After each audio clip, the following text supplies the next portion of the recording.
সংসদে বাজেট পেশ হতে যাচ্ছে আজ। এরই মধ্যে সংসদ ভবনে পৌঁছেছেন অর্থমন্ত্রী। এ বিষয়ে জানাতে সংসদ ভবন প্রাঙ্গণ থেকে যুক্ত আছেন সহকর্মী সানজিদা প্লাবনী।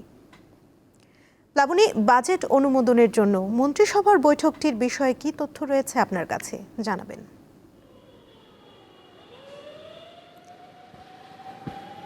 ঠিক সকাল 10টায় প্রধানমন্ত্রী তারেক রহমানের সভাপতিত্বে মন্ত্রিপরিষদের যে বৈঠকের কথা বলছেন সেটি শুরু হয়েছে, যেখানে প্রধানমন্ত্রী তারেক রহমান উপস্থিত রয়েছেন, অর্থ ও পরিকল্পনা মন্ত্রী আমির খসরু মাহমুদ চৌধুরী সহ এই বিএনপি সরকারের মন্ত্রী এবং সংসদ সদস্যরাও কিন্তু উপস্থিত রয়েছেন।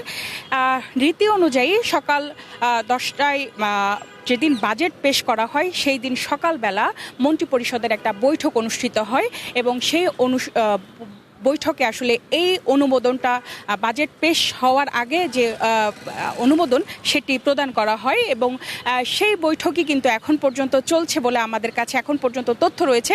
ভেতর থেকে যারা সংশ্লিষ্ট আছেন তাদের কাছ থেকে আমরা তথ্য পেয়েছি।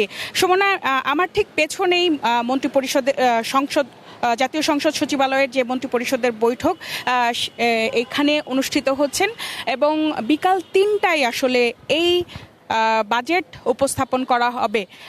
এটি আসলে জাতীয় অধিবেশনের বাজেট অধিবেশনের 55তম জাতীয় বাজেট পেশ করা হবে।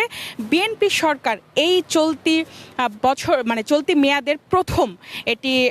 মেয়াদের প্রথম তাদের বাজেট পেশ করবেন এবং অর্থমন্ত্রী হিসেবেও কিন্তু আমির খসরু মাহমুদ চৌধুরীর এটি প্রথম বাজেট পেশ করবেন। এছাড়া আমরা আরও একটি বিষয় আপনাকে জানিয়ে রাখি, তারেক রহমান অর্থাৎ বিএনপির চেয়ারম্যান ও প্রধানমন্ত্রী তারেক রহমানেরও কিন্তু এটি আসলে প্রথম বাজেট হতে যাচ্ছে আজ বিকাল ঠিক 3টায়।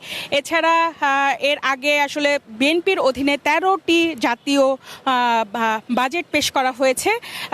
এই এখন পর্যন্ত যে মন্ত্রিপরিষদের যে বৈঠকটি রয়েছে সেই বৈঠকটি কিন্তু এখনও চলমান রয়েছে এবং চলছে এবং এই বৈঠকটি শেষ হবে কতক্ষণ পর এটি আমাদের কাছে এখনও জানানো হয়নি।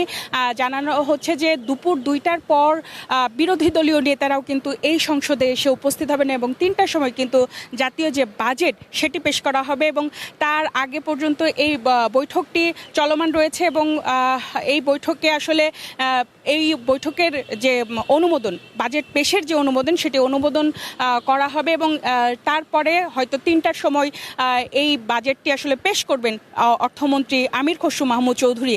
এখন পর্যন্ত জাতীয় সংসদ ভবনের সামনে থেকে আজকে জাতীয় বাজেট যেটি পেশ করা হবে তার সর্বশেষ পরিস্থিতি আমার কাছে এই আছে। সুমনা। প্লাবনী, ধন্যবাদ আপনাকে।